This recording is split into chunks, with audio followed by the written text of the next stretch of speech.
when we heard about the latest show coming to Seattle Opera, we were quite intrigued by the unusual topic. The show is called Lucidity, and it's a brand new opera about the connections between music and memory loss.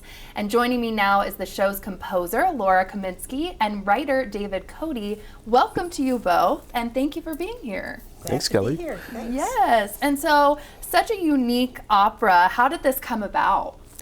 Well, we wanted to work together for years. Laura did an opera about 10 years ago called As One, which was about a transgender journey of a character.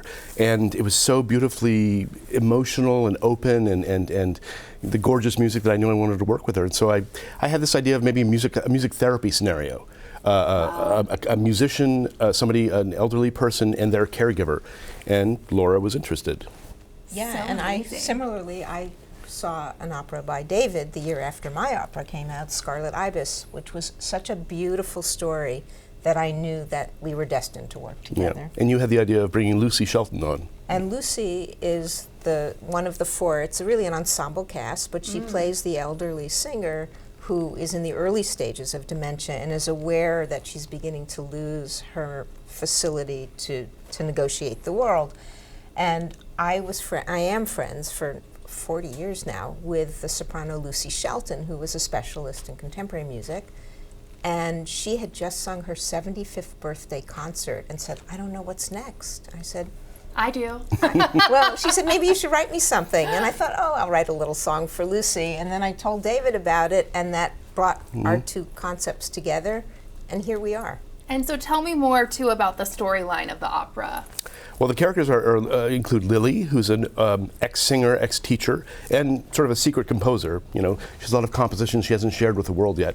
Her son Dante, who's adopted and her caregiver, and who had to sort of give up a career as a pianist to care for his mother. Sonny, a young clarinetist who comes to Lily's house to play, and Dr. Klugman, who's overseeing the whole music therapy trial. And Dr. Klugman has a sort of history with Lily as well. So it's all these four lives that are intertwined around music, memory, the past, and all our characters have a sort of a block they need to get through.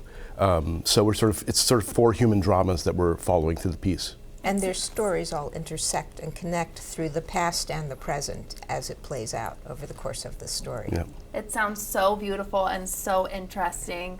Do you both have personal connections to dementia at all?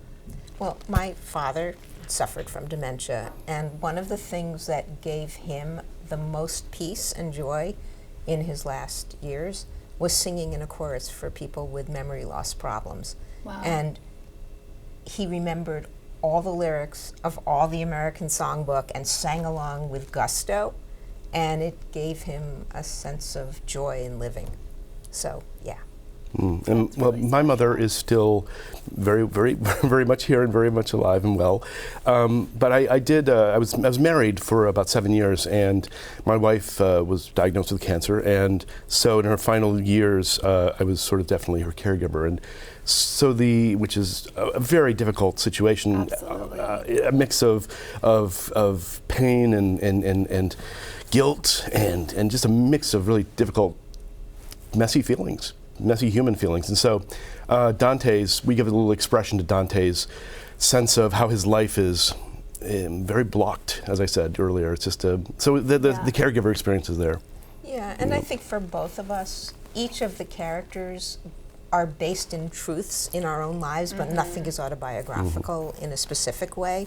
So I have a connection to Dr. Klugman, who is the scientist who had been a musician, and now she's doing brain research. I was a psychology major in college, and now I'm full-time writing music. So it's not my story. David's story is not Dante's story, but we took what we hope are these deep emotional truths from our experiences and put them into these fictitious characters to make them as fully dimensional as possible. Absolutely. And I would just say that on the first day of rehearsal, everybody in the room, the performers and cast and crew, were sort of very emotionally sharing their stories about how they connected to parents who might be struggling with dementia or caregiving, that sort of thing. So it's very relatable, I think, the piece. It's very universal.